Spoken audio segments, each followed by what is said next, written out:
বিসমিল্লাহির রহমানির রহিম।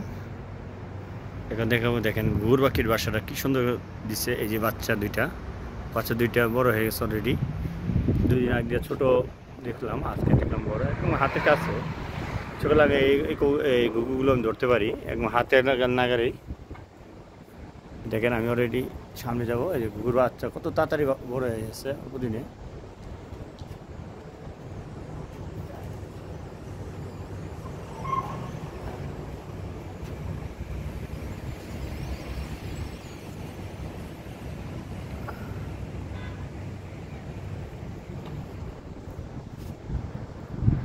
এত হাতের নাগারে ঘুঘু পাখির বাসা বানাইছে দেখার মতন।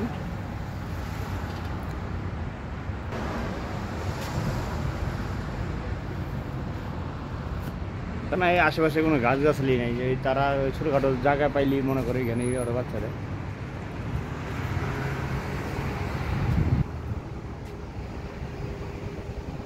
কথা কাছে।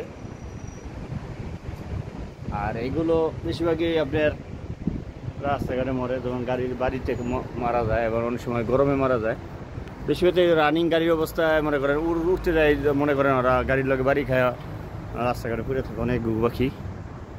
তা আমি দুদিন আগেও ভিডিও দিয়েছিলাম, বাচ্চাগুলো অনেক ছোটো ছিল। আজকে আইসা দেখলাম দুটোটাই বড় হয়ে গেছে, এই যে রেডি অনেক বড়। আর এদিকগুলো নিয়ে আমি যে পালবো তাও পারবো না, কারণ এখানে নিষেধ। মানে এইখানে মানে এইসব পালা নিষেধ, এলাকায় মানে সাইডে সাইডে থাকে এটি। তো ভিডিও যদি ভালো লাগে লাইক এন্ড কমেন্ট করুন। আসসালামু আলাইকুম।